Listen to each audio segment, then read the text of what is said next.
the palace of speed.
We're here at one of the greatest sports car tracks in North America. The rolling hills of Braselton, Georgia brings us to Road Atlanta, the virtual Road Atlanta for round 6 of season 10 of the Spec-5 World Tour.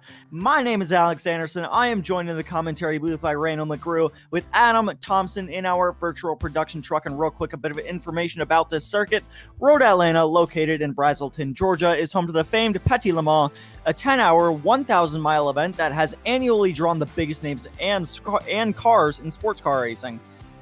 That such an event should find a home deep in stock car racing's heartland is perhaps a surprise, but Road Atlanta has established a rich road racing heritage right from its earliest days. The plunging and sweeping nature of Road Atlanta's turns has meant that this has always been a favorite circuit among many racers, with the facility used for a wide variety of events. These include professional and amateur sports car and motorcycle races, racing and driving schools, corporate programs, and testing for motorsports teams.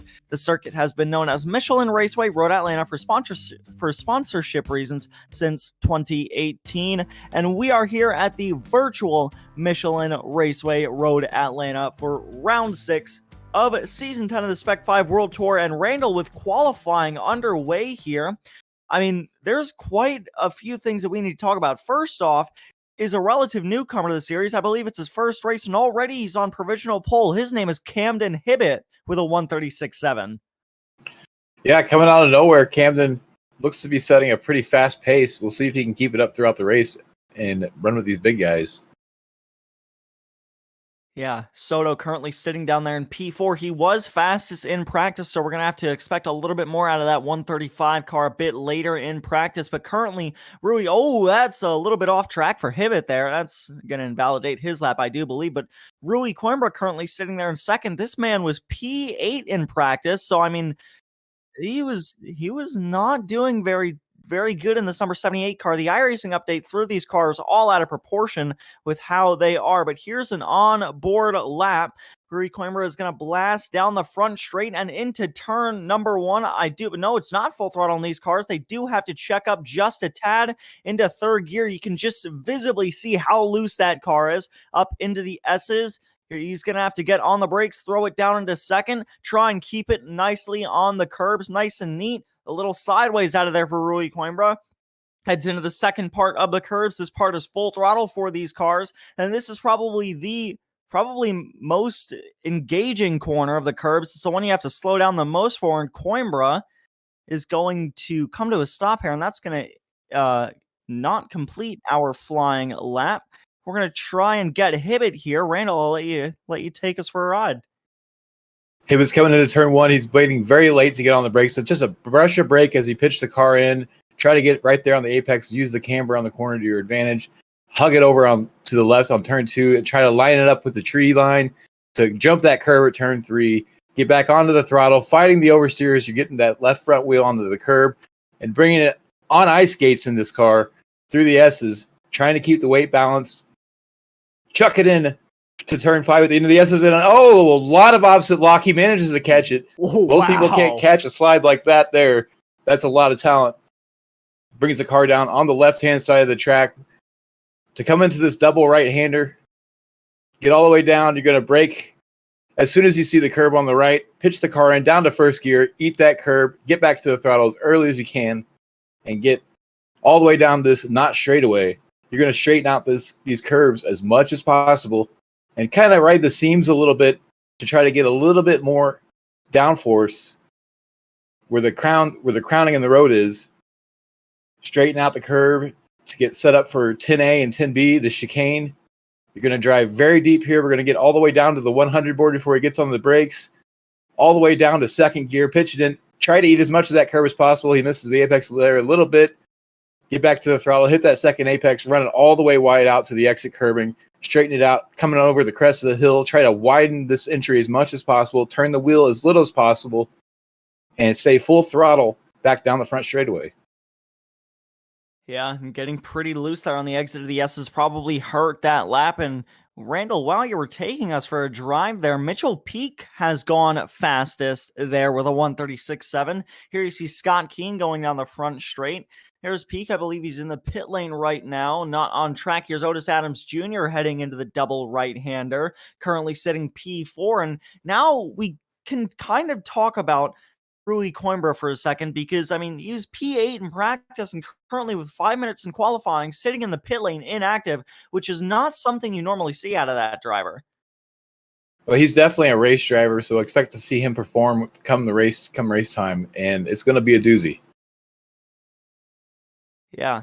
And he's going to have to try and wheel that car on. I mean, he was able to recover from a poor qualifying effort at Monza. He was able to get a top 5. I do believe he currently still leads the championship standings with Mitchell Peak and Joshua Soto, as well as Ronnie Coates right on his tail. But, I mean, if he doesn't find enough speed, I mean, we know the updates threw these cars way out of proportion with how loose they are now. But if he can't find some speed in this new Miata, he's going to be in some deep trouble for the remaining races of the season. Well, he might be lucky here if he doesn't have the speed, because speed might not actually determine this race. This might be a survival race. The setup on this car with the track temperature the way it is, it's very, very loose. Cold tires are extremely dangerous, so we could see some early lap fireworks that really change how the top of the order looks like. Yeah. And here's Eugenio Polici, the Italian driver, coming to complete his first lap. I believe he's going to go to P12 there with a 137.3. And once again, in normal fashion for these series, the top 10 separated, or the top 15 for that matter, separated by under 7/10, which is absolutely insane. And the draft is going to draw these guys all together. And I want to take a second to talk about Mark McCormack there in P5, because I do believe this is his second race in this series. And I mean, starting from P5, even if you are 2/10 behind the car in front of you, the draft is going to help you with that. And I reckon the 23 car is probably going to be in the fight for the win this race. And correct me if I'm wrong, was he in the open class last week? I think he may have been moved up. So he was very fast last week, so he could be a force to be reckoned with for the overall podium. Yeah, and here's David Staub currently running in P9. He's 5th in the championship standings at the moment. He needs some good results here just to finish the season strong, doing a great job in that 36 car as he breaks into the double right-hander and just really, you can see how sideways these guys are getting. You can just see tire marks in just about every corner. You can see Staub getting quite sideways there. You saw tire marks from all 4 tires. And Randall, for the people at home that probably don't have iRacing or are unaware, why don't you go ahead and explain to them how severe this update has affected these cars? So with the setup they're running, they didn't update the setup after the new iRacing build, and the way that the car and the tire model changed. The car has a lot more front-end grip on the current setup that they have. David Staub drives one of these in real life. He races in the Mazda Cup, and if he's struggling with it, you know that everybody's struggling with it. So it is a great equalizer. Everybody's dealing with the same problems. So it's going to be all about who can manage that and who can keep the car pointed in the right direction. Yeah, and no better, and there's not a driver better at that than I think David Staub is. Here's Simon Foweather in the 236 car. You normally don't see this driver too far back. Might have messed up his first lap. So we'll see what he can do on this lap, as Sean Hayes currently is quite a ways ahead of his nearest open class competitors in Paulo Coimbra and Ashley Lyle, as Michael Coates goes P16 there in the 213 car. Yeah, if you did much time with practice, you should know that whenever you're coming out for your 3 laps of quali, you should probably spend your first 2 laps trying to build as much temperature in those tires as possible and trying to set one good third lap. Yeah, and here's your points for the open class. Sean Hayes leads them by quite a bit there with 167 points. Josh Olson only 10 behind him. Then Ray Lombardi 7 behind him. Then Andrew Kosick P4 with 149 points. Only 1 point back of Ray Lombardi there. Greg Brockway sits P5. Paulo Coimbra there in 6th. Charles Vaccaro in 7th. Stephen Hellowell in 8th. Casey in 9th. And Jerry DiPiero in P10. And, I mean, Sean Hayes, I mean, if nobody else can really put that much up of a fight to him, he could really just make a big gap in points this race. Yeah, there's a lot of red cars between him and P2. It's definitely a good opportunity for him to make a bigger gap in the points and to come one way with a rather large handful of points if he can make his way up any. Yeah, here's David Staub onto the brakes for 10A and 10B. Looks like he's going to get a pretty good exit, dips the left side tires into the dirt a little bit. He's going to wheel it down pit road, not going to finish this lap as we have just 15 seconds remaining in qualifying. So I don't think any more laps are going to be completed. Here's Simon Foweather trying to go for another one in 14th. The 213 car, Michael Coates, brings it into the pit lane. And it looks like that is going to be it for qualifying. So real quick, if Randall, would you like to take them through our starting grid? We got Mitchell Peak on the pole position with a 136.762. Camden Hibbett, the new kid on the block, just about 3 100s behind him. Jedediah Babinek in third, Otis Adams Jr. in fourth, Mark McCormick in fifth, Rui Coimbra in sixth, Ronnie Coates in seventh, Josh Soto in eighth. He's got a lot of ground to make up if he wants to get another win this week. David Stabb in ninth, Sean Hayes in 10th, Lee Martin in 11th, Eugenio Polici in 12th, Jordy Fike in 13th, Simon Foweather in 14th, Greg Mack in 15th, Paulo Coimbra second in the open class in 16th overall. 17th is Michael Coates. 18th, Ashley Lyle, last week's open class winner. Scott Keenan starting 19th, Brian Sabelski in 20th, Greg Brockway in 21st, Andrew Kosick in 22nd, Sean Ruiz in 23rd, Tom Athan in 24th, Josh Olson in 25th, Charles Vaccaro in 26th, Bruce Silva in 27th, Zach Gadberry in 28th, Kerry Stab in 29th, another new driver this week, Ray Lombardi in 30th, John Casey in 31st, and Paul Mikolajczyk is riding the tail end of the field in 32nd. Yeah, and in the actual iRacing chat, he said the struggle bus is struggling, so not doing too well in that number 26 car, but we are just 30 seconds shy of the field rolling off the grid for round 6 here tonight as everybody gets ready. I mean, Soto last week, he won his first race of the season, and he has a pretty big deficit to Rui Coimbra in front of him. I mean, if Rui Coimbra hasn't been doing too hot, he could try and just take advantage of that and try and make up some points. But Soto starting 2 spots behind Rui Coimbra there in P8, while Coimbra is in P6. So, I mean, it's going to be a bit of an uphill battle for Joshua Soto, no?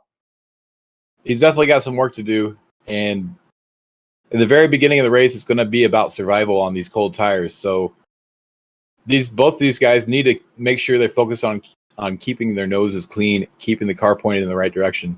Sean Hayes is also in a similar position where he has a lot to lose, so he needs to be very careful on cold tires, maybe not fight for some positions early on and try to get them back later. And also with the pit stops in this race, there's a thing about the tires.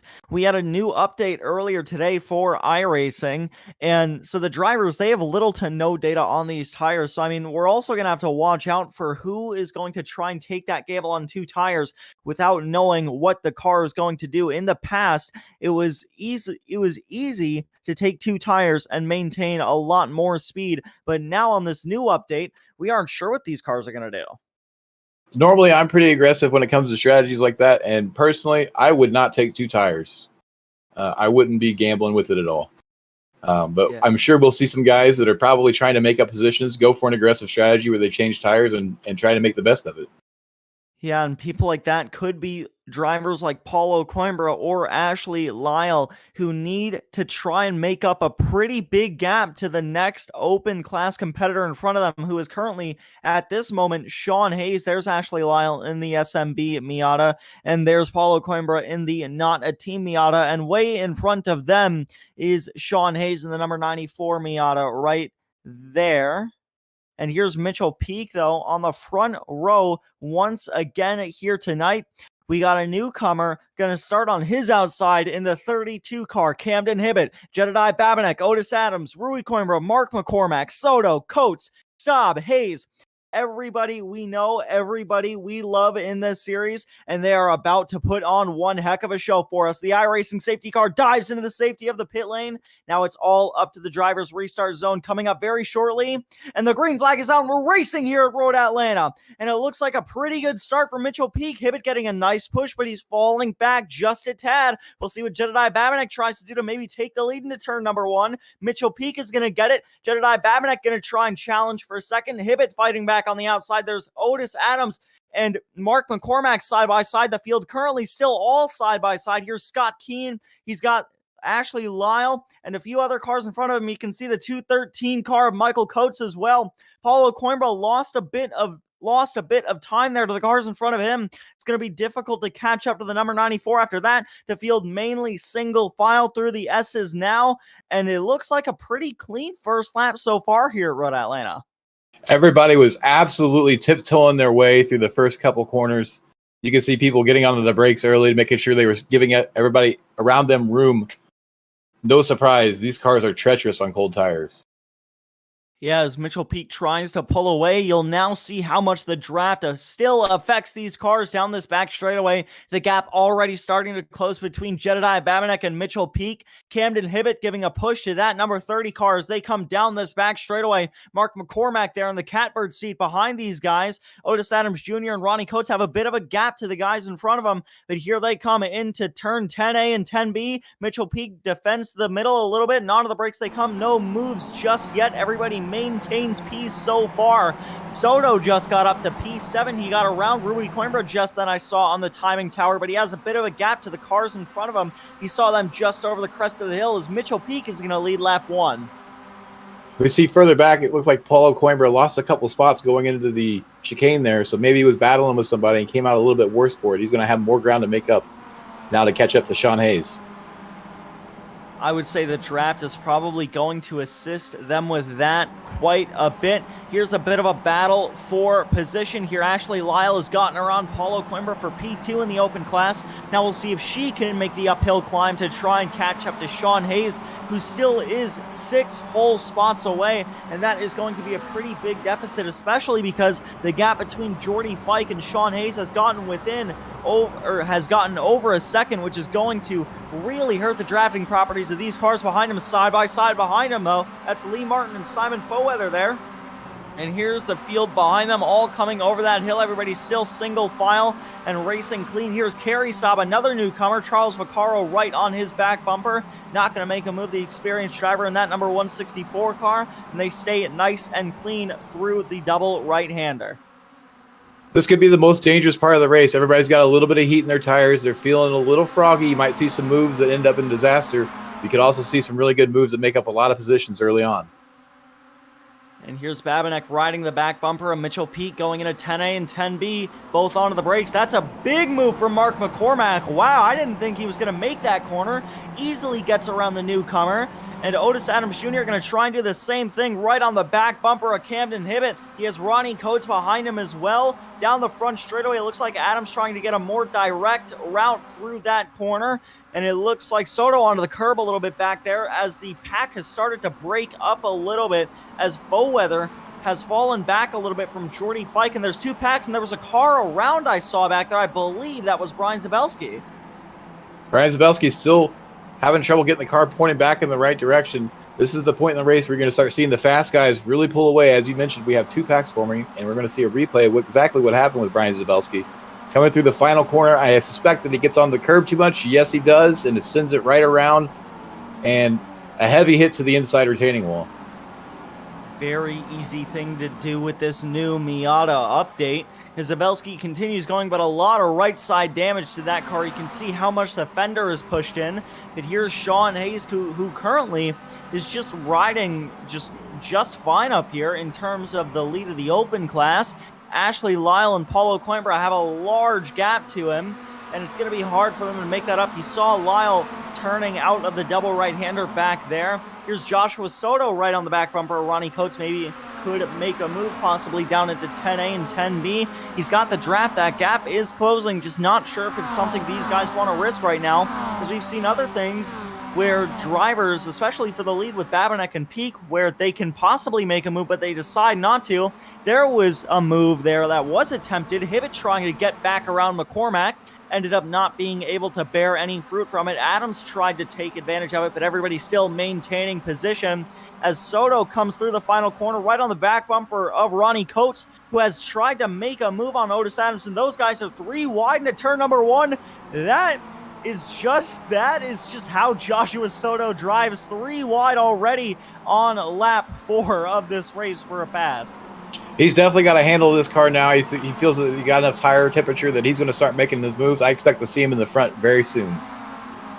And also a driver that is going to be worried by this march to the field is the car 2 spots behind him. That's Rui Coimbra in the number 78. Still well within this pack, but this driver might be a little bit concerned, as if Soto can just get around even just towards the lead, and Rui Coimbra is just stuck back here in 8th. That's going to be a massive points gain for Soto and a massive loss for Rui Coimbra. I suspect Rui Coimbra is playing the long game here and just taking it easy, saving fuel where he can. He has only 8 points of the lead over Mitchell Peak and Josh Soto, so that is definitely under threat right now, but there's still a lot of racing to go.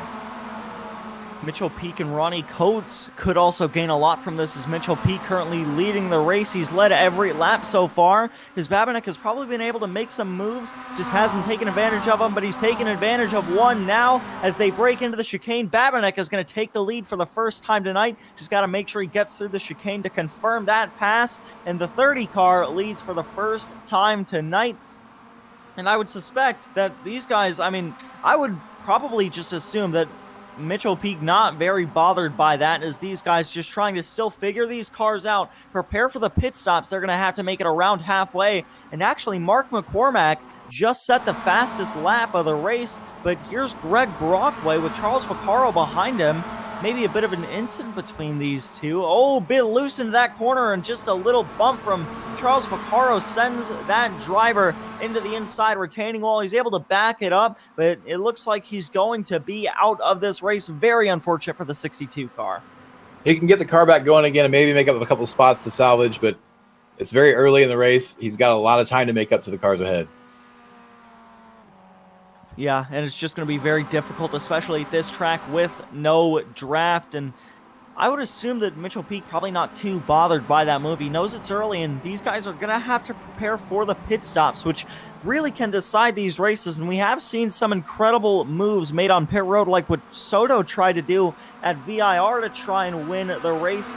And even we've seen it in different series, how Edgar Sancinelli in the SBO Network's American Muscle Series on Tuesday went from last to first pretty much in class using the pit cycle. So, we've seen some impressive moves made on pit road. Do you think we might see any more tonight? I definitely will suspect some people are going to make some good moves on the pit lane by saving fuel throughout this race. As you see some of these leaders fighting, really going to slow them down. Some of the guys behind them might just take it easy, lift a little bit more, save a little bit of fuel, and then jump them in the pit stop. Hamden and Soto, Hibbett and Soto side by side through the last corner there. They're still going to maintain side by side down this front straightaway, and this is only slowing these two cars down. I would suspect that Hibbett has to just try and maybe just defect back to P5 soon here, or at least Soto lets him have the spot. Soto will there, as these guys are now going to be on an uphill battle to try and catch up to the top 3, as you can see just how much 2 corners of fighting has done to this gap, where they now have to try and drive as hard as they can to catch back up to the cars in front of them without using the draft. I don't think Josh Soto is not too worried about that gap that's formed already. I suspect he'll make a move going down the back straight this lap to try to get around and then try to lead them back up. He definitely has the pace to do it. And I believe what I previously said can be thrown right out the window, is Hibbett coming out of the F's made up pretty much 3 or 4 tenths on the cars in front of them, so nothing really to worry about for them. And now is McCormack starting to fall back a little bit from Jedediah Babinek, and Foweather, speaking of falling back, is still just not able to maintain the same pace as Jordy Fike ahead.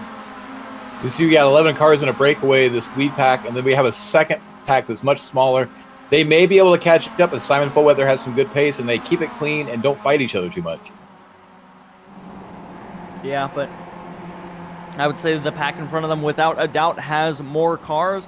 And I know it's mainly an oval racing thing, but the more cars you usually have in a pack, the faster that pack is going to be.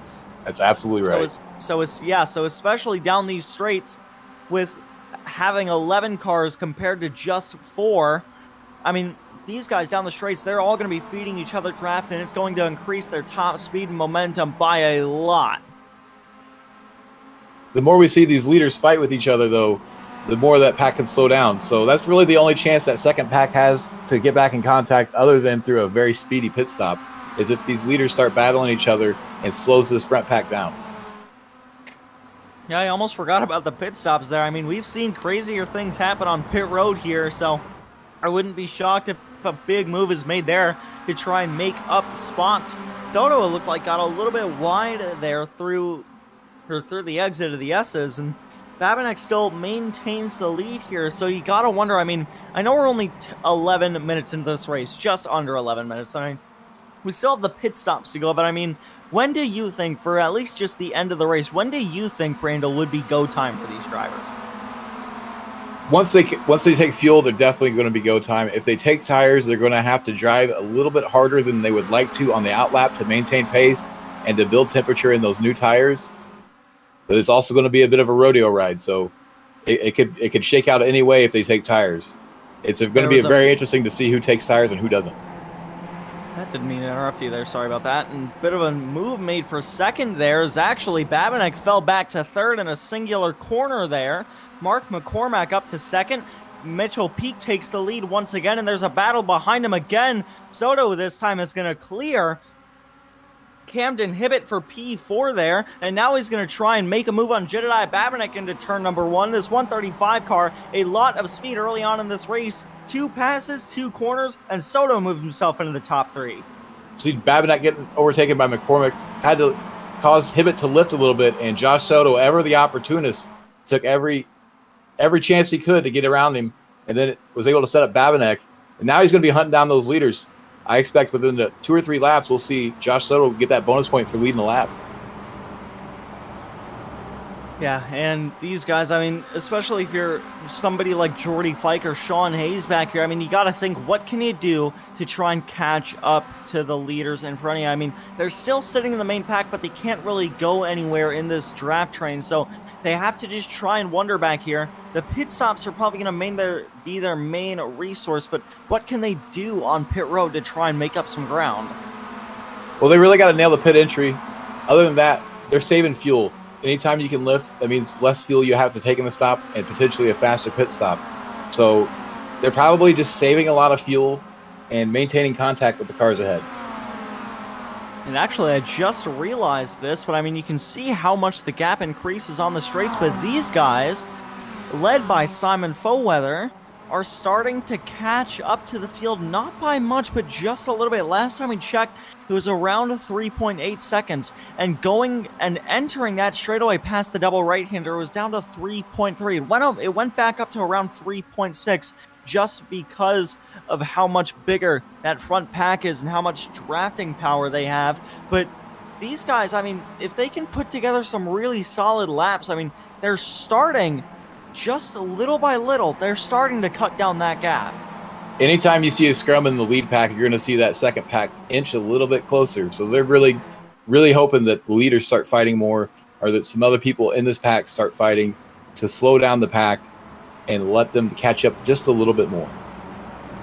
Yeah, now the gap down to 3.3 seconds for Follweather to Fike, under 3.3 seconds there, but it's obviously going to increase a little bit more down this short chute and even more down the main back straightaway. But McCormack actually leads. I didn't even realize he took the lead there in the number 23 car. So already 3 different leaders tonight, as Mitchell Peak is going to get a nice run down this straight, and I would expect, with how aggressive he's been early on, I would expect Joshua Soto to maybe make a move on these guys to try and lead some laps, especially if you're somebody like Soto going for points. You get a an extra bonus point for leading a lap, and that's what he's going to try and go for here. 3 wide. Into the chicane. This is something you'd probably see on the last lap. Oh, and it's going to end in disaster. Oh. Peak around, Babinek involved as well. Hibbett makes it through, Coimbra makes it through, and that's Mitchell Peak's race done and dusted. He toes back to the pit lane just to get out of the way, and that could have only ended in disaster going 3 wide into the chicane. Really unlucky for Mitchell there. It looked like maybe Scott McCormick ran a little bit wide, trying to leave space on the inside. Or sorry, Mitchell was in the middle here. So maybe it was him that ran wide. It's hard to say until we see this replay. Here we are, 3 wide. Josh Soto, always aggressive, manages to stick it.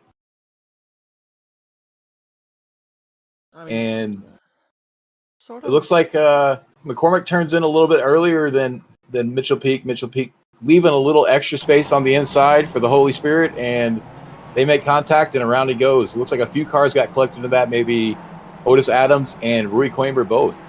This could be a really big win for Josh Soto in the points.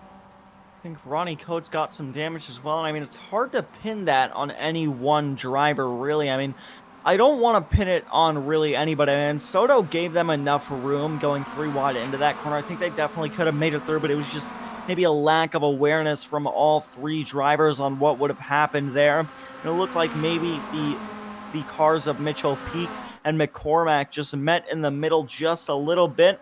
And it has now got this lead pack down to just 3 cars as Coimbra has fallen back about 2 seconds now.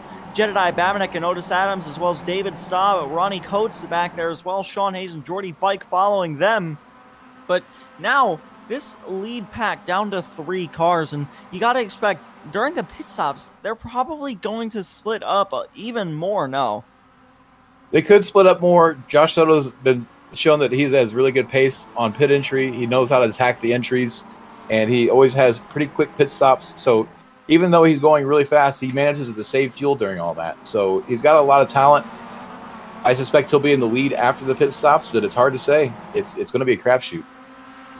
Yeah, and McCormack making that move on Soto has allowed Rui Coimbra to close that gap just a little bit. It's down to 1.6 seconds now, and closing just ever so slightly through these corners. You can see Coimbra cresting the hill back there with Jedediah Babinek hot on his heels, and that has also drawn the second pack a bit closer to these guys, with Foweather now right on the back bumper. Jordy Fike actually just got around Jordy Fike, and only 2 seconds to Sean Hayes now. We can see a consolidation here. Some of these cars that are in the second pack can attack the corners a little bit more since they have some clean track ahead of them. They'll manage to catch up just a little bit on some of the slower sections and maybe just get a little bit of slipstream off the back end of these top 3. And you will start to see that gap close down over the next 5 or 6 laps. Yeah, and pit stops are also going to be underway during the next 5 or 6 laps. And Brian Zabelski there heads out of pit road after his incident earlier on in the race. And it looks like he's on the lead lap as well, so it looked like he might have made that stop as a scheduled pit stop. We know the estimated race distance is lap 27 to 28, and the pit window is actually open right now. It's been open for about 2 laps. It's open on lap 10 to 19, so these guys are going to be able to pit right soon for about 7 laps here. So we're going to see some pit stops within the lead pack soon. And I mean, if you're Rui Coimbra or Sean Hayes or somebody that lost big out of that incident going into the chicane there, I mean, the pit stops are probably going to be your best area to try and recover. Yeah, and they're probably going to run as long as they can. They may try to pit with the leaders when the leaders pit, because they'll have a very clear picture when the leaders pit. It's gonna be a tough call for when the leaders want to come in. Ideally, you'd want to run it as dry as possible, but if that second pack starts to catch, it would be a really good opportunity to pit. Make sure you break that draft, and if you have a faster stop, you can have that gap back after the pit stop cycle. Yeah, and I would expect Soto, he might make a move down this back straightaway. He has a good enough run, but speaking of people with runs, Rui Coimbra still maintaining and even starting to close down that gap a little. It's down to 1.5 seconds now, with Soto right on the back bumper of Mark McCormack. Looks like not going to make a move this time, just going to sit there and ride in the line at this time. Camden Hibbett there back still in P3, the newcomer doing really good in his debut race though. If you're Camden Hibbett, you're the first one to think about pitting with the pack behind you. But since this is his first race, I probably would be sticking to the bumper of Josh Soto and McCormick until they come in, and try not to take any unnecessary chances. Find yourself in some traffic that can slow you down. Yeah, and it looked like Babinek actually just made a move on Rui Coimbra. I'm not sure how beneficial that is going to be to these guys. The gap just increased as a result of that move, or it could have been these guys trying to go slow in, fast out. The gap under 1.5 seconds now as Babinek is going to lead this second pack, and Coimbra has fallen back a little bit from them as Adams has gone, Adams has pulled up behind Rui Coimbra. You can see Sean Hayes there in the background as well. I thought I saw a bit of smoke in front of these guys, and I think that might have been Jedediah Babinek. I think he was getting on. Lost the spot. Like he got on the curb, maybe got into the dirt a little bit, cost him some time, and as you see, Coimbra able to make the move back around him. He's now in a not a team sandwich. We'll see if he can make the best out of this. And he's going to have to here if he wants to still have a shot at this race, but just that pass alone and the incident that followed brought this gap back up to 2.5 seconds, and they're still racing for it, with Babinek going to the inside of Rui Coimbra, heading towards 10A and 10B. So I'm not sure what the main goal between these three cars is. I mean, I wouldn't expect I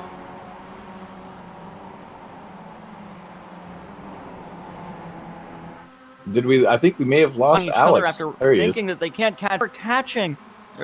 Oh, did my mic cut out a little bit? We had a moment there, Alex. Okay, we may have had a little bit of a moment. What I was saying was that Babinek, I mean, these guys, I know, especially drivers of this caliber, aren't going to be likely to just up and give up when they realize they aren't making up a lot of time, but they were still making up time. I mean, it wasn't that much, but they were still making up enough to catch them towards the pit stops, which are well underway as Eugenio Polici pulls into the pits. I think Babinek and Coimbra were playing a little bit of leapfrog to try to close that gap up, and then Babinek's issue at the end of the S's kind of put a stop to that. And now they may start playing leapfrog again to try to close it back up, but it really cost them a lot of time. Here's Ray Lombardi, one of the best in the open class, currently sitting here in P17. Not the best race so far. I mean, he might not be very acclimatized to this track. Andrew Kosick there in front of him. He has Bruce Silva behind him. And actually, I want to take a second to talk about Ray Lombardi, and not only him, but also Paul Mikolajczyk back there in P19, who at this current moment, I know drivers like Ronnie Coates, actually, I think Ronnie Coates might have pitted, but currently still up 13 spots after starting dead last, which is a great result for that struggle bus Miata there in P19. He said he was really feeling it after qualifying, so he's managed to run a good, clean race and make up some spots because of it. Looking at Ashley Lyle on screen now. She's up 6 spots, so she's been able to make some moves as well. Some of those are from other people pitting, but she's a bit on an island now trying to get contact with Lee Martin ahead of her. And there's only 4 cars between her and Sean Hayes currently. Over halfway through this race and pit stops, we're probably going to see the leaders head into the pits soon enough here. Here's Sean Hayes, the leader of an open class, also the leader of the open class, also just stuck on an island. 1 second to Foweather behind him, 3 seconds to Adams in front of him. So Sean Hayes, I mean, he still is 4 spots ahead from his next open class competitor in Ashley Lyle, but so he can just ride along back here, try and just maintain focus, and he could probably end up with a win if he just doesn't make any mistakes this year. We're looking at Lee Martin right here in P11. Here's a replay of Kerry Staub. Kerry Staub running on his own, coming down the chicane.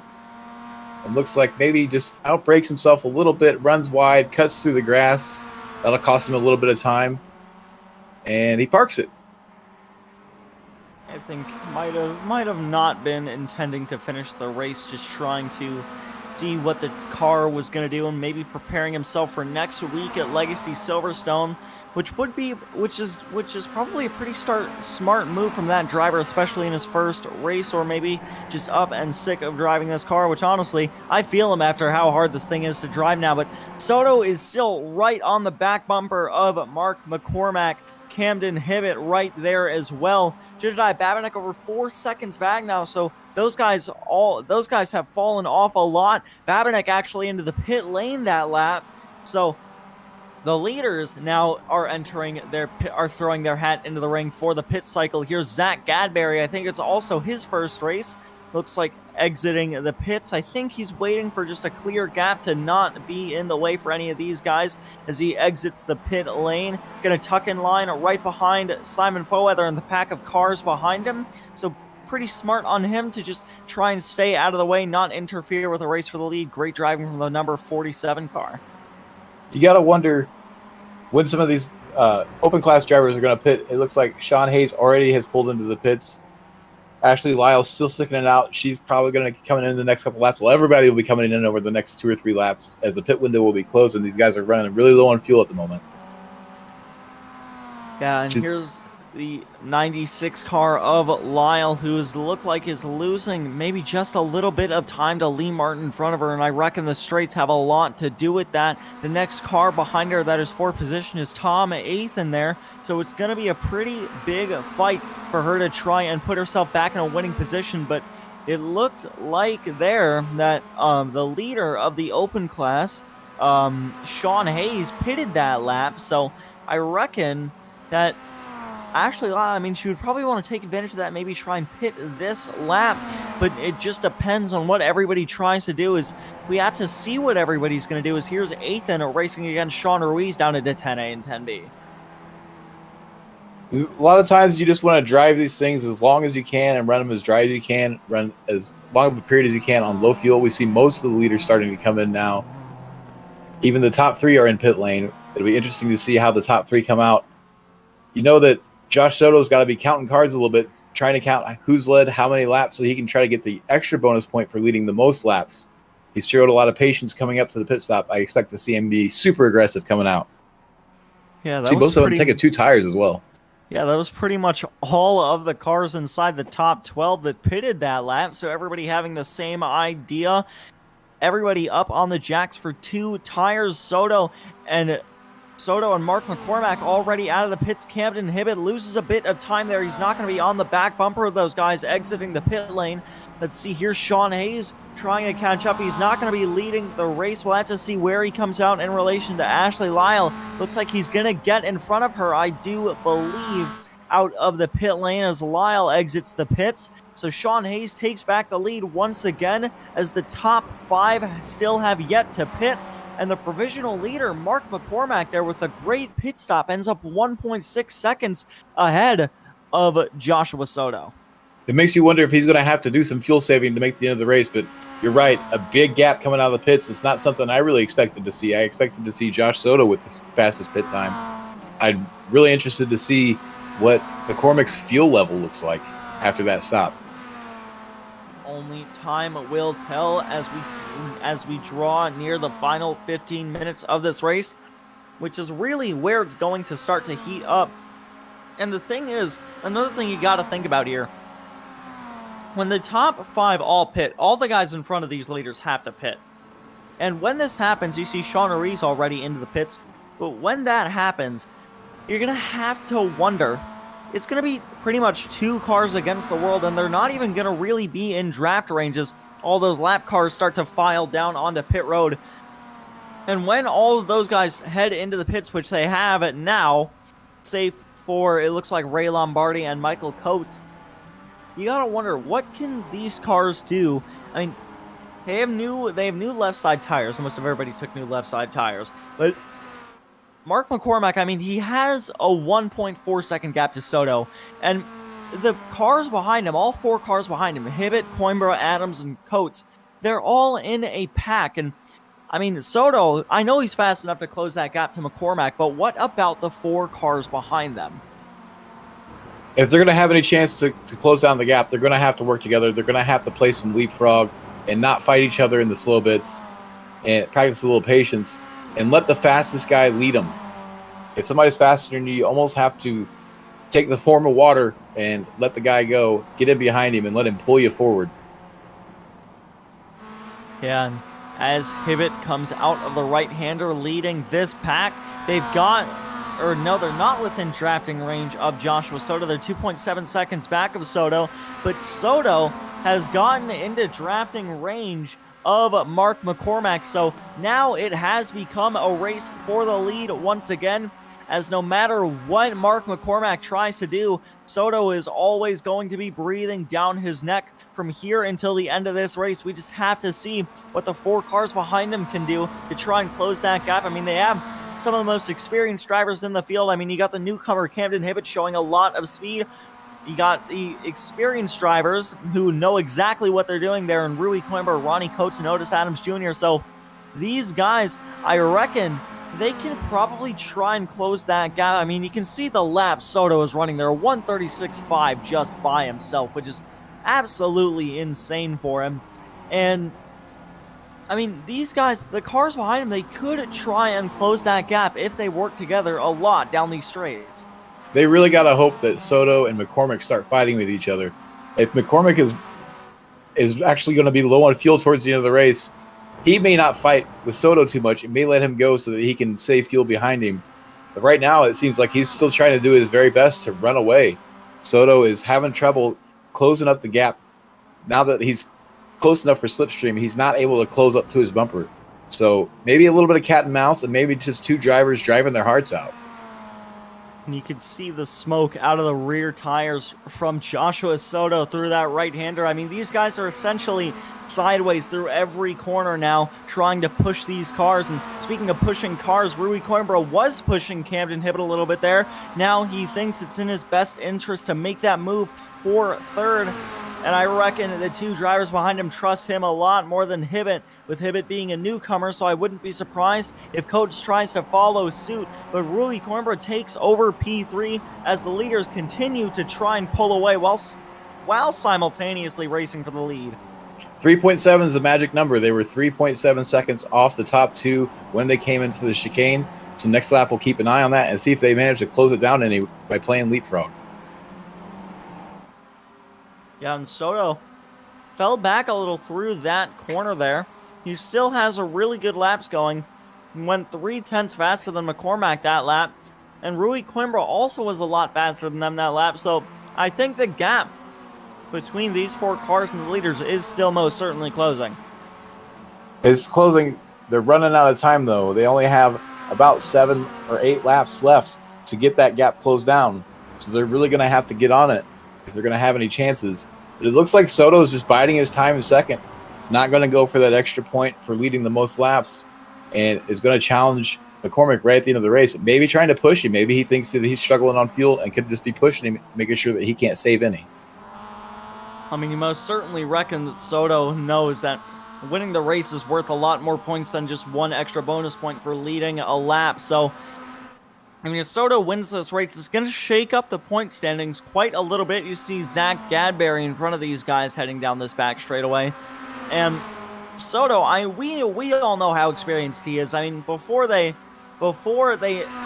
Spec-5 inducted a rule where you have to try and qualify, we saw Soto drive through the entire field several times early on in the season. So we know how good this driver is, and he probably knows that, hey, I mean, if I pass him now, I know that he'll still get a shot to try and get around me. So Soto's probably thinking that Soto's probably going to make the move on the last lap, or probably the second to last lap in that 135 cars. He knows how to get it done here in this series. And if you're Rui Coimbra, you got one eye on the cars ahead and one eye on your wristwatch. You know the time's running out. At some point, you may have to say, we're not going to catch these guys. I need to start defending to keep this third position. If he finishes in third position and Soto wins the race, he's only giving up 3 points to Soto. So he would still have a 5-point lead in the championship. Yeah, but with the way this season's going, Soto is most certainly turning it up in the latter half stages. And here's your point standings at the moment. Peak is going to lose some to the cars in front, but the big gainer, who is also tied for second there, is Soto with 192, 8 points back of Rui Coimbra as they head, or as they try, or as we enter the final 10 minutes of this race. So these guys, I mean, it's really all about points at this point in the season.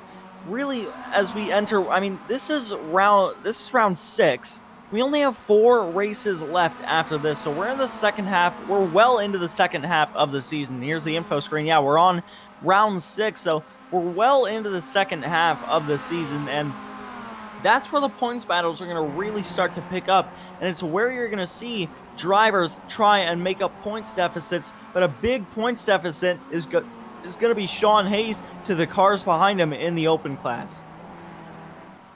That's right. Sean Hayes has lost a bit of ground. He's gained 1 spot overall, but Ashley Lyle's able to catch up to him. Only 1 car separates them now on track. There's a pretty big gap between them, so that's probably not going to change. But she's made up a lot of ground through the pit cycle and is really closing down on the leaders through all of that. So she's not really a threat points-wise, so Sean Hayes has a pretty big buffer back to anybody that will be challenging for points, particularly the 077 of Tom Athan. Yeah, but Tom Athan, I mean, he has a lot on his plate here. I mean, he has to try and he knows that he's not going to win this race at this point, I would just assume, unless Sean Hayes wrecks. So he has to just try and just remember that he's just trying to just heal that wound as much as he can before it becomes irreparable. So, I mean, I would assume that later into this race, he's going to try and get around Sean Ruiz just to try and lose the least amount of points possible as we enter the final 9 minutes of this race. We're going to have to keep an eye on the 2 lead cars of Mark McCormack and Joshua Soto, as this battle for the lead is really going to start to heat up in the next few laps. We see Josh Soto pushed him, and that gap back to third place has increased by about a second over the past few laps. So anytime now, Rui Coimbra is going to give up on catching these 2, try to defend, and try to keep his foot on that third step of the podium. Yeah, but I would assume that the rookie of Camden Hibbett and the 2 cars behind him might have something else to say as they head down the front straightaway. And here's Ronnie Coates poking out a line into turn number 1. He's going to try and go for P2 there, and he's going to get it into turn number 1. Camden Hibbett maybe trying to go for the switchback, but not able to get it as they head towards turn 2. And Ronnie Coates moves himself up into P at number 4. Now we'll see what he can do to try and get around Rui Coimbra for P3. Coimbra's best weapon right now is that 4th car in the pack, Otis Adams Jr. If Otis can start sticking his nose out on the straightaway to get around the 2 cars in front of him, Rui can move over, give him a little bit of slipstream, and hopefully get these guys fighting, build a little bit of a gap and a little bit of a cushion for the last few laps of the race.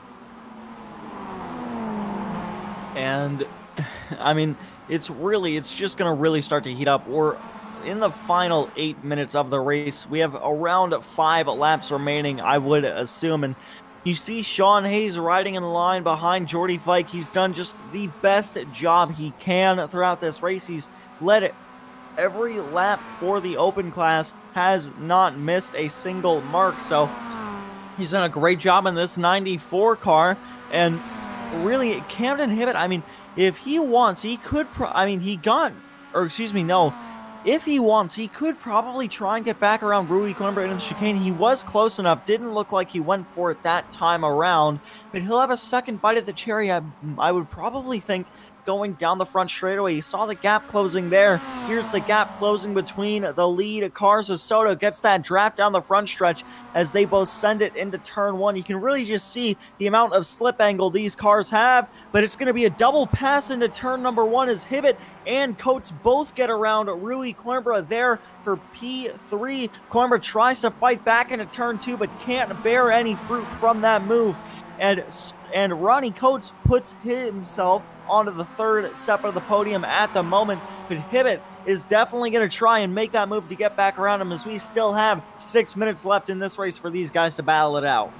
I expect in the last 2 laps of this race, the battle for third is going to become extra spicy. We see Josh Soto has been leaning on the bumper, McCormick ahead of them, definitely making sure that McCormick isn't going to be able to save any fuel if he's going to have fuel troubles. I expect battle's going to go all the way to the last lap, but I think with 2 laps to go, you're going to see that battle for third really shake up. Josh Soto just taking his time. Oh, certainly, as he usually does late into these races. And I mean, really, the end of this race is always where these battles start to heat up. I mean, we've pretty much seen it all in this series. 3 wide finishes. We saw one last week in Monza. We've seen one at Sebring. We've seen people overcome probably the most dubious circumstances on pit road. We've seen Rui Coimbra go from 7th to 1st on the last lap at Daytona, and another great finish along those lines is probably in the works right now. We're just gonna have to wait around 5 minutes to see what happens, as Ronnie Coates is going to lead these guys to the line and entering lap 25. So around maybe 3 or 4 laps remaining in this race, maybe 5 even, for these guys to try and battle it out. And now everybody, and especially Joshua Soto and Mark McCormack, and now they're realizing it's all or nothing, especially in a 2-car battle for the lead. Here's Ashley Lyle riding the back bumper of Michael Coates. I think Coates had just gotten around her there as they head into turn number 1, as Ashley was previously in P11 there. Now she's sitting in P12 right behind the 213 car, as it's a 3-car battle for this spot just on the outside of the top 10. We see also Sean Hayes moved up another spot. So she definitely needs to get going to get back around these guys. Sean Hayes now leading Jordy Fike. Yeah, and Jordy Fike there, you can see him. It looked like Sean Hayes got around him there. I actually think Ashley might have still been behind Michael Coates. Sean Hayes might have just gotten around Jordy Fike there. Here's Ashley right on the back bumper of Michael Coates as they head through the double right-hander for one of the final times tonight. It looked like Coates got into the dirt just a little bit there with the left side tires, able to maintain that gap and still maintain pace here. But you can just see on this great front bumper cam how much the gap is closing down this back straightaway. And if Ashley wants, she could probably try a move down here into the chicane. Not going to attempt it at the moment to the outside as Michael Coates defends the inside. Coates is still going to keep that spot as they head through the chicane. And as we head towards the final, it looks like 3 minutes of this race. This point of the race, it's every driver for himself or herself. All alliances have gone out the window. Elbows are out. Everybody's got the bit in their teeth and trying to make up as many spots as possible. And there is Sean Hayes. I'm not sure what just happened to him. He just randomly slowed down into turn number 1. I mean, honestly, I wouldn't be shocked if it was him realizing, hey, what if I were to let Jordy Fike by me, kind of like what David Pearson did to Richard Petty in a Daytona 500, let Jordy Fike get around me and then take his slingshot away from him on the final lap to maintain that spot. So pretty advanced thinking from Sean Hayes if that's what he was going for, and from a driver like that I would expect nothing less. Sean Hayes has always driven very fast. He's very fast for an open driver, as we're going to see. Ronnie Coates having some issues in the S's possibly. At the exit, does it bite him? Yes, it does. He goes a little bit wide into the grass, keeps his foot in it. That's going to make him fall victim possibly to Hibbett, who's going to set up a move on the outside and clear him. Yeah, that moves Hibbett up into the podium place. Still a little bit of blinking there through that double right-hander. With Hibbett into the podium places in his first race in his career in this series, I think Coates actually just got back around him down the back straightaway with that slipstream. So you can just see how powerful it is between these guys. Yet Ronnie Coates back out in front as Hibbett rides his back bumper. And I think next time by, these guys will collect the white flag. So we're on 2 to go right now, and it is most certainly go time for the guys in this second pack. If ever I wish we could pull a split screen, I'd love to see the race up front as well as this. It's going to be a coin toss over which one's going to be spicier. I don't know. I mean, it really could be either of them. I mean, they're probably both going to have insane finishes, but I would probably want to keep an eye on this lead battle. We have to see when Soto makes his move. He's right on the back bumper of Mark McCormack. He is at So Mark McCormack is at Joshua Soto's mercy. Soto using the draft wherever he could make a move at any time of his choosing, heading into the double right-hander, heading into turn number 1, or heading into the chicane. We'll just have to find out as these guys head down the back straightaway for the second to last time lap car. That's the 21 of Josh Olson moving out of the way for these guys as they break into the chicane. And they're going to round the final couple of corners here at Road Atlanta. Side by side for P3. Hibbett takes back P3, but out of the final corner, Mark McCormack and Joshua Soto are going to collect the white flag here in the Spec-5 World Tour from Road Atlanta. There's a move from Jordy Fike to take back that spot from Sean Hayes. And really, this is where the battles are going to start to heat up. Sean Hayes with the switchback, going to make that move back around him to retake P8 there. We have to switch back to the leaders to see what they're doing. I believe it's still McCormack leading Soto as they head through the S's for the final time tonight. Joshua Soto's licking his chops. He knows that back straight's coming up. We're going to see McCormack has to defend all the way over to the white line. Can't not give him even a hint of a gap to take the inside. It's going to be very interesting whenever they get down to that chicane.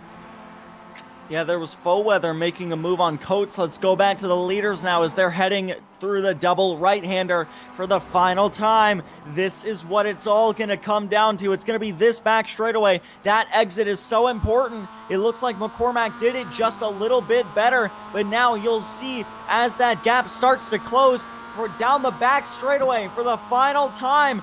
Let's see what Joshua Soto tries to pull. He's still just sitting on the back bumper. Now he goes to the outside, trying to make the move. He's got his nose out front as they head down the hill. Here he comes. We'll have to see what McCormack does to try and retake this spot. McCormack way deep into the corner. Soto takes the lead through the final corner. We'll have to see if McCormack can try and get back around him. But Soto pulling back out ahead. Final corner, final lap move. Soto is going to win at Road Atlanta. Josh Soto bringing it home again. No surprise there. And it looks like Ronnie Coates managed to win the lottery back for P3. Hibbett in 4th. Coimbra is going to be 6th. Adams managed to get around him there in the closing stages of the race. Yeah, and Babinek, a great comeback from being involved in that incident earlier. It looks like Jordy Fike is going to get the better of the battle between himself and Sean Hayes. And let's see what happens to the cars behind him. It looks like Ashley Lyle. Ooh, I think she's out of fuel as she heads down the hill pretty slow there. She's going to wheel it across the line side by side with Tom Athan. Athan just going to barely grab that spot. That's going to allow Tom Athan to just try and heal that wound a little bit more in the points. Eugenio Polici, P15. Here comes Sean Ruiz across the line. I think he's out of fuel there. Really slow across the line. There's Zabelski and Vaccaro coming across the line. Yeah, I think Ruiz was out of fuel there. Kosick going to be the next one to cross the line. Then Paulo Coimbra behind him. Then Brew, Silva. And just once again, another fantastic race from all of these drivers. I don't want to say that this is what happened, but it looked like Ashley Lyle had quite a bit of damage on her car. Maybe she had an incident coming into that chicane on the final lap. And it seems like we're going to get a replay of that incident. Looks like she's making a move on, is that the number 2 car, the slicing and dicing, and just gets pinched on the outside and into the retaining wall. She manages to keep it pointing in the right direction, cuts across the grass. Is going to have to serve a bit of a slowdown for that, but she's going pretty slowly. It's probably self-serving as she's trying to find the right gear and falls victim to Tom Athan. Yeah, and there was Tom Athan making that move around. Yeah, you're right about the damage a little bit on that left side. Looks like it looked like the left front was bent in just a little bit there. And it looks like, real quick, before we take you through the result, or actually, real quick, we'll take you through the results. Joshua Soto ends up winning the day over Mark McCormack through the final corner of the final lap there. Ronnie Coates ends up P3 between the battle with Camden Hibbett, Otis Adams Jr., and Rui Coimbra. Babinek gets a nice rebound, finishes P7. Jordy Fike finishes P8. Sean Hayes wins once again in the open class, led every lap for that class. Actually, no, I think Ray Lombardi led a few due to the pit cycle. So Lee Martin ends up P10, Simon Foweather P11, Michael Coates in P12, Tom Athan gets a nice rebound to finish P13, Ashley Lyle, great job from her, ends up P14, Eugenio Paligi in P15, Ray Lombardi in P16, Brian Zabelski in P17, Charles Vaccaro in P18, Andrew Kosek in P19, Paulo Coimbra in 20th, Bruce Silva 21st, Paul Mikolajczyk, great improvement from him to finish 22nd, Sean Ruiz in 23rd, Greg Brockway 24th, Greg Mack in 25th, Josh Olson in P26, David Staub in 27th, John Casey in 28th, Zach Gadberry in 29th, Kerry Staub in 30th, Mitchell Peak started on pole, led so many laps early, unfortunately got involved in an incident in the final chicane, ends up P31, Scott Keane in P32 to round out the field. And real quick, before we head to some interviews, we're going to just go through one of our sponsors here in the Spec-5 World Tour, that being TPC Motorsports, which is a 4-year-old racing team based in Birmingham, Alabama, that currently races a Caterham 7420R in the HSR series and a BMW Spec E46. So big shout out to them for sponsoring the series and allowing us to do what we love to do every Thursday night up here in the booth. But Randall, who have you managed to grab from the field for the interviews tonight? It looks like we have none other than Josh Soto. If we can get him into the booth here. What'd you say? Josh Soto, what a race. Looked like you were playing a patient game there in P2 and sizing up McCormick there for the end. Tell us a little bit about your race. Oh, yeah. Definitely it was just trying to break away from the pack after that the unfortunate incident. The main game plan was just to try to create as much space as possible towards the end of the race. It ended up paying off. Tell us a little bit about that 3-wide move coming down the chicane. That was super aggressive. You made it stick. It was almost a work of art. Yeah. Yeah, it was really a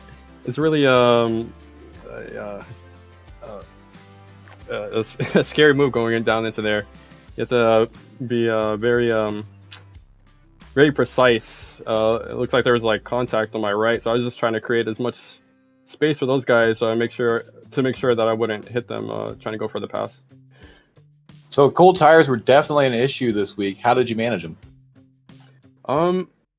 I usually run like a really loose setup, so it didn't really affect me. But just learning the new mechanics of the Miata, because there was an update recently that it changed the physics a little bit. So that was it was interesting trying to learn the new car. But after I got it down, it was everything went smoothly. Well, you had a great race. Is there anybody you'd like to shout out? I'd like to shout out you guys, the broadcasters. You guys do a great job. Every time we do these races. And I'd like to shout out all the people that are in the racing league, this racing league. Everybody does a really great job putting on the events. And yep, that's pretty much it. Well, thanks for sharing with us, and hopefully we see you up here again soon. That's two races in a row. We'll see you next week out on track. Okay, thank you. And it looks like we're still waiting for the second interview. We're waiting for Sean Hayes to show up. And there he is. Alex, do you want to take the interview with Sean Hayes? Yeah, I'll drag him in real quick. The winner of the open class led every lap in class, gets a top 10 overall as well. Sean Hayes, great job from you tonight. How was it out there? Hello? Sean, you there? It looks like he's having a little bit of technical difficulties. Sean, if you are talking, we can't currently hear you. Well, while we're waiting for him to come in, next upcoming streams this Sunday, XSLR is back for our first super speedway race, the Legacy 2008 Chevrolet NASCAR Camping World Silverados at Talladega Super Speedway. That's going to be insane. You're not going to want to miss that. The next Tuesday, double stream once again. WSRL returns for their first race of season 2 with the GT3s and GT4s at Road America.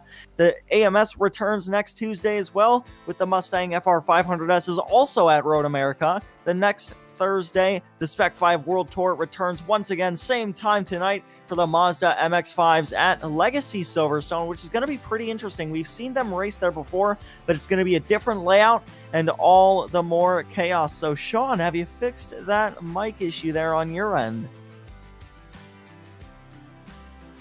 Still don't believe he has. Sean, you are muted on your end. I'm not sure what's happening with you.